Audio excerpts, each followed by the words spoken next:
ready. We're ready. We're just talking. Thanks, Jamie. Good to have you here. But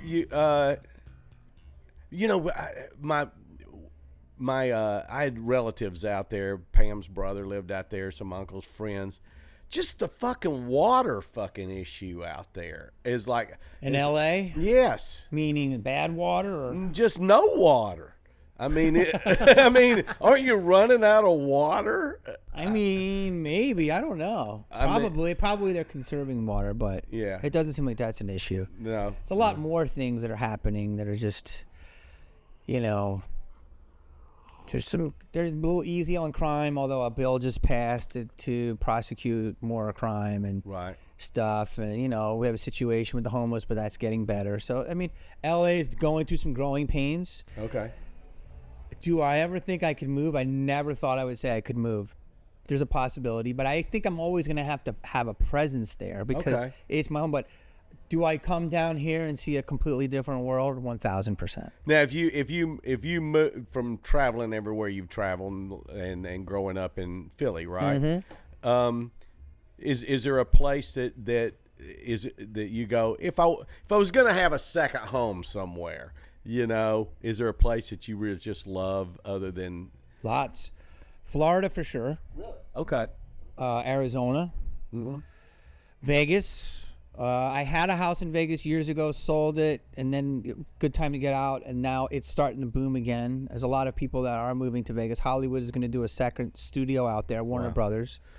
We were just there for just a few weeks ago to see Lenny Kravitz. Yeah.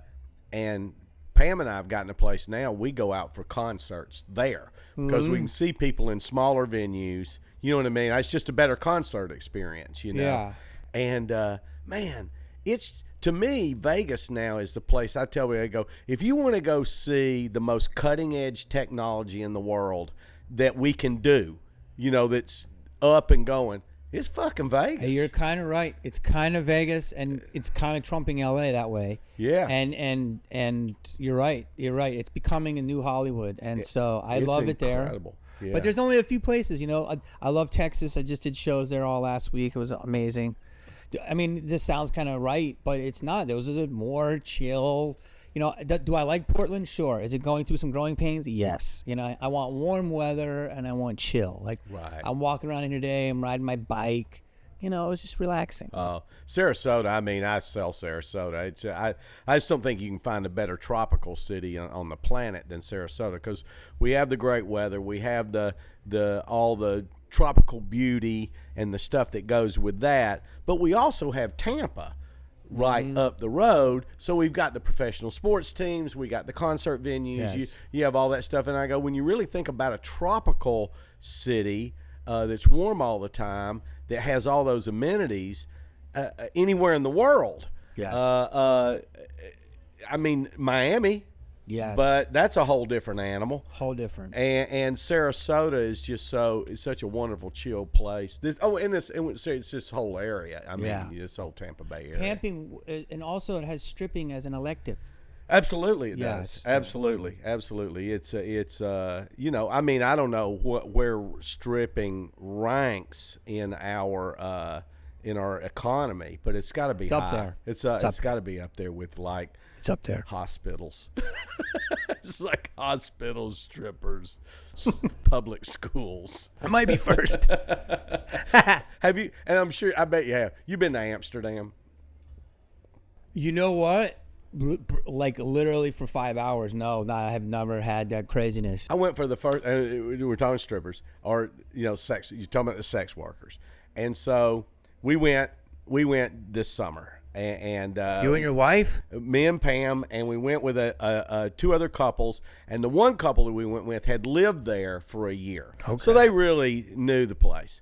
And so when we took a little stroll through the red light district in the evening, my buddy John was like, we were walking through the day, and the red lights are on. Yeah. But the girls aren't out. Nobody's home. Yeah, they're there, okay, but they're not in the window. You know what I mean? Mm-hmm. And John's going, yeah, everywhere you see. But the red light district is like a nice it's not seedy. I mean, it's really a nice. It's right in the fucking tourist area. I mean, it's nice. Wow. And as we walked through, we went and had dinner, and so once it gets dark, we walk through. He goes, we're going to go through, and the girls will be out. So the girls literally, and I would say a third were men in drag. Oh, really? About a third. We call that that's a surprise. Yes, That's that was not what I expected, but it's okay. Okay. And what was everybody's got their option. What were they selling as? They were selling as Chef women. Surprise? They were women, Okay. dressed as women, but you know. Wait, so they were. Oh, by the way, did you know that tonight is the full Beaver Moon? Dude, the moon. I can't believe an iPhone stinks. The moon. I'm sorry. Cut it into the video. Like, it's incredible. It is. It's called the Beaver Moon. The full, not, and you would think it would be called the Beaver Moon, but you know, the Harvest Moon, the Blue Moon, the Beaver Moon. It is called the full Beaver Moon, not the Beaver Full Moon. If you Google search it, it is the full Beaver fucking moon.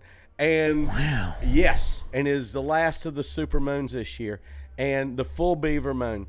And it's huge. It looks like it was right around the corner. I tried to take a picture, but it doesn't do it justice. I just love that they decided to go full beaver. Is that the first? Yeah, the full. There's no. I said Tampa's had that from the beginning. There's no reason to trim. Let's just say that it's the full Beaver Moon, and it was beautiful for everybody. It's a gorgeous. So wait, why is it called the full Beaver Moon? The full Beaver Moon is called. It feels like a less makeup. Because, and I looked it up. It's because it is right around the time of November when beavers go into winter hibernation. When the beavers kind of go in. Okay. You know, and wow. So it's the Beaver Moon. But they should call it the Beaver Moon. But the reason they call it, but I just love that they call it, it should be called the Beaver Full Moon. Yeah. It would be, but someone who is a little, somebody got it slipped through the full Beaver Moon. Like, I think shit like that is like, that's like college fraternity shit. Yeah. So somebody goes, let's call it the full Beaver Moon and see if anybody calls us on it. Totally. And they don't. That's a fucking T-shirt. They slipped it in. Yes, they slipped the beaver. Okay. Yes, they slipped it in the full beaver. So anyway, but I was gonna say in Vegas. Have you been to the Sphere yet? I haven't. Man, do that. Did you pay? Yes. What's it like? 400? No, we paid. They had the. Did you see U2? No. I didn't see a concert. I'll go there for. They a concert. say you don't look at the people though. Like U2 is this little speck, but you're too busy looking at an otter, you know, on a burrito. You know what I mean? You're like, it's so wild. For $100 to $200, they have the Sphere Experience, and basically they just take you through it and show you everything it fucking does. Right? Mm-hmm. It's worth every fucking penny. And they're saying it's losing money, but I hear it's always packed. Man, I don't know. It was fucking amazing. They had robots in there. They had 5 robots that you could go and speak with. The most realistic. I mean, this was like really. It blew my mind. It blew my mind that how realistic these robots were. And really, yes, absolutely. You could really look at these robots. I mean, that robot. You could talk to the robot, and that robot would identify that it knows what you look like. It does that very quick. It identified that nice blue eyes, like your black hat. Mm-hmm. You know, the beard's a little scruffy. But did it identify as a robot or is switching genders? It identifies as a robot. Okay. Identifies as a robot. They did have female, male in that. What do you check? The circuitry? Where are we at on that? There's, I don't know. Knobs, non-knobs? Yeah. Okay. Yeah. So you're saying it's so up to date. It's beyond. It's futuristic. It's crazy. And so when we sat down in the theater, it's a very the theater is the seats are only on one side. One good thing if you go to the experience, then when you go to a concert, you know where to sit, which is the top of the 200s from the middle of the 300s, down. That's where Sweet spot? That's the sweet spot for a concert. That's where you want to be. It's very drastic down. But they showed a movie that's shot from planet Earth. And it's shot from the perspective of a drone, flying over shit, right? Mm-hmm. Well, you're sitting, I swear, Jamie, it felt like that entire theater, it felt like you were in a spaceship, and that entire theater lifted up and took off like a plane, and that you were flying. Really? Yes. Wow. That was amazing. That was cool. I have to go. Really cool. It's worth every penny. I need to go out and see it because you're saying that it's off the hook. And the Cosmopolitan Hotel. I've had some good times there. Oh, I love that place because it's got balconies. Very rare because they don't want people to do a dipsy doodle. Correct. After and you I lose a found double out down. the reason it has balconies is it was built to be a condo, and it was I think it was built in that 2008 2009 when we had the fucking big crash. Yeah. And the fucking whole thing went belly up. And whoever came in and took it over decided to make it into a hotel casino, so that's the reason it has the balconies. Yeah. And that casino. It's beautiful. Oh, I love the Cosmo. We were walking around. They have a speakeasy in there. Mm-hmm. That's the barber shop. Mm-hmm. So we saw it the first night. So the next night we're going down there, and there was a huge fucking line to get in the fucking thing. Mm-hmm. So Pam goes over, starts playing a slot machine, and I walk up to one of the door guys, and I went, being the nature of this place, do you accept bribes? Smart. And the guy goes like this. He goes, sometimes. I said. He kept a straight face. Yeah, I like it. I said, I'll see you in a minute. And I went and got Pam. I said, let's go in the place. She goes, I don't want to wait in that line. I said, don't worry about it. And What chip did you give him? I gave him $80. You gave him $80. I gave him $80. That's 3 greens and 1 red. I just had the 20s in my hand, and I just walked around the corner. I looked at the guy, and I did like this, and he went, bam! Love it. And you went in the speakeasy. By the way, that's what Vegas. I think people forget. That's what Vegas is all about. we're old school that way. Yes. I think it's normal too. You know what? People used to do that to me at Red Lobster, and don't say I didn't take it because I did. Hell yeah. Studio City Red Lobster. I'm a broke trying to be a comedian. You better believe I'm going to take an extra 10 to give you that hush puppies. I do it all day long. Yes. Yes. Life ain't. That's America. Life ain't fair. It isn't. You know what I mean? He with the most toys kind of wins. But you know what? We got to figure out how to get more toys. Absolutely. Oh, you're not married? No. Okay, I didn't think so. Yeah. You ever been married? No, I'm not opposed to it, but it's an intense thing. It is intense. Marriage and kids are the same to me. I tell anybody, I go, if you have an extreme drive, like a craving to have that in your life, do everything you can to have it. But if there's an inkling that it ain't for you, it ain't. It is not. This is a really don't do it. So are you? This is great because this might be divine intervention. Are you saying the marriage part of the kids or the whole kit and caboodle? Both. Because it's the commitment. I never thought you need to get married if you're not going to have children. Like to me, yes. If you have children, you should get married. Give it the old college try, really, because kids should be raised with 2. That's, yes. And you should have some family unit. Totally agree. But if you're not going to have kids, Pam and I had that conversation when we were together on and off for 4 years before we decided to on get and married. off. On and off. Comedy club owner. On and off. Well, I started touring. We were together for a couple years, then I started touring. She moved to New York. Fuck that. It's tough. Long day. Yeah, fuck it. And then it was just over. And then we got back together again. And then we started talking about marriage. So we never lived together. So I was like, because I was always opposed to that. I think that's like playing like you're married, but you're not. You're really doing it to save half the rent. And, Boy, someone's getting free rent. So I told about halfway in. That's fine. Well, Half the rent.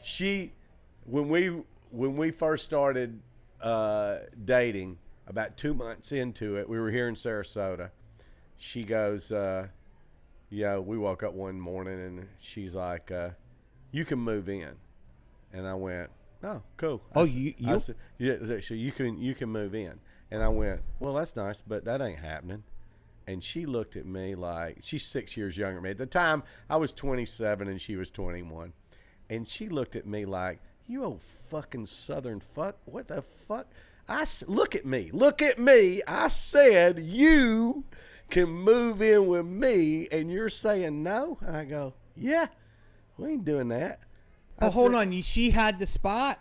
Well, she had an apartment. I had a place. But why did she ask you? This is very progressive. Because very liberal. Because we were together all the time. So why didn't she think you were going to ask her to move in? Well, I certainly hadn't at that point. So she was reverse psychology. Yeah, she was like, you can move in with me. Move in. And she was kind of shy. And I think that's the way she had always done relationships, or when she got older. But I was like, look, man, we're not committed to each other. There's no engagement ring on nobody's finger. I said, we move in together and we have a disagreement. We shit gets a little rocky. I go, now we're in it and we're not committed. I go, now if something happens and we have a little something, I go to my place. We go to our separate fucking corners, and and then we'll get back together. But so, now do you guys live together now? Oh God, yeah.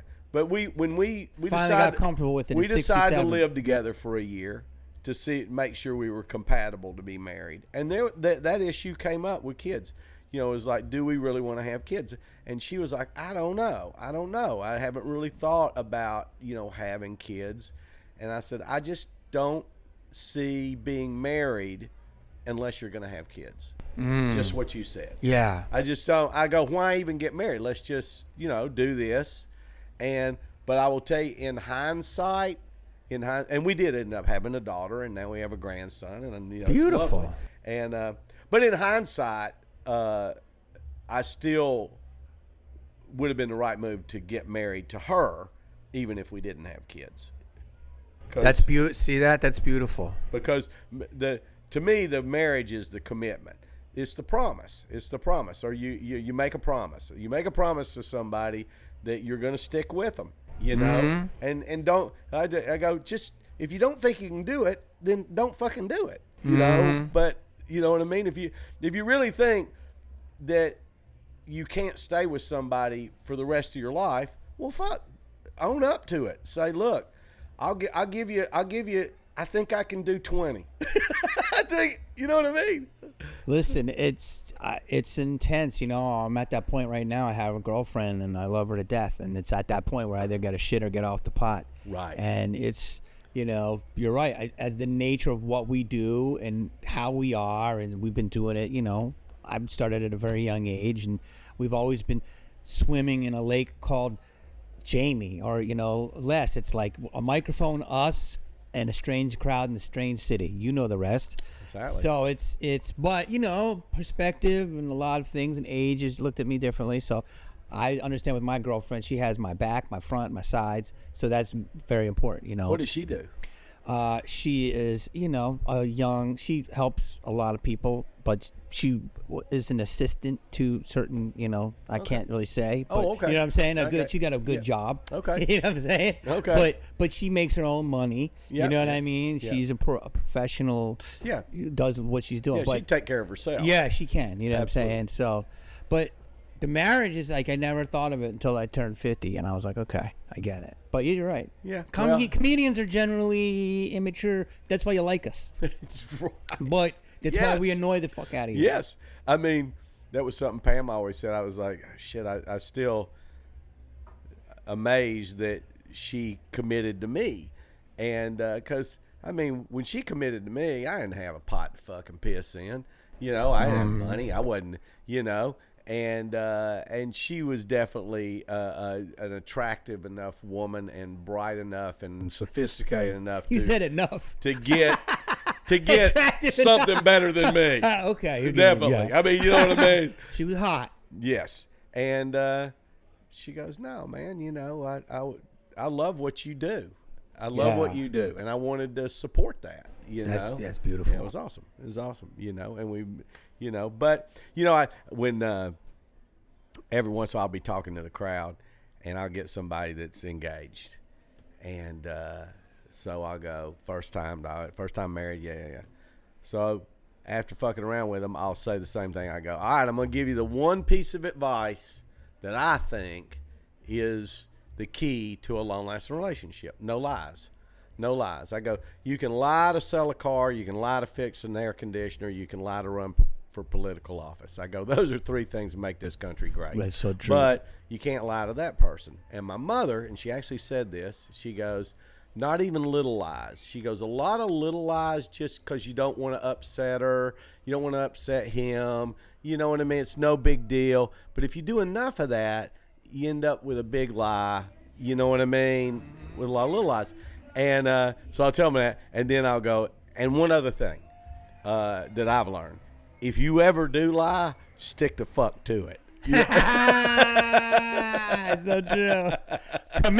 Commit to your lie. Commit to the commit, if you know what I'm saying. Do you remember the first time you were here, which is the last time you were here? Because you were coming again, and then you got that Super Bowl thing. Yes. Yes, which I'm sure was a blast. Amazing. Yes. Thank you for letting me do that. But do you remember the first time you were here that we had the cops in the room? Let me tell you, I tell this story to this day. I have the footage. Oh, do you? I've done shows, okay, in South Africa.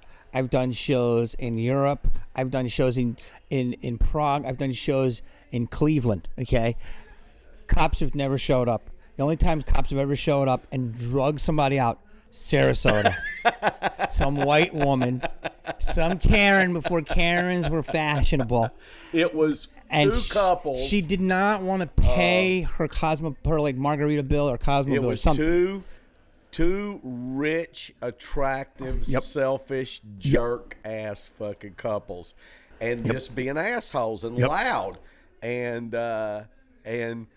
we told them they had to leave, and they went, we're not leaving. They go, oh, you are, you know. Yeah. But we're not. And we always tell them, I go, somebody's come. You got 10 minutes. And then somebody's going to show up here that dressed for the occasion this morning.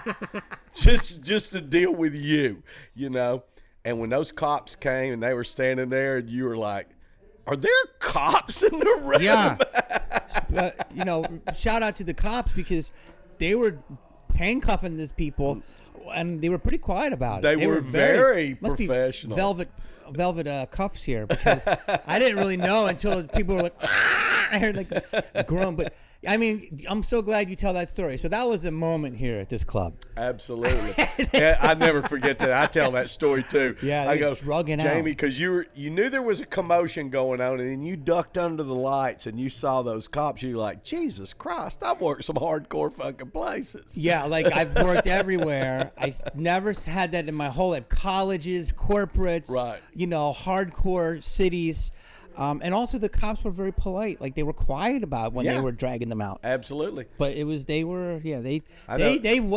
a Southern guy, they what we call bucked back. They were bucking back. They were. You were giving them time. They were, and they actually, when the cops first got to the table, and just walked up and gave them the let's go. The two guys kind of bucked up to him a little bit, and which always thrills the shit out of me. I haven't seen a rich fuck hog-tied in a long time. And luckily the wives had some fucking sense and said to their husbands, that's policemen. That's the police guys. And that,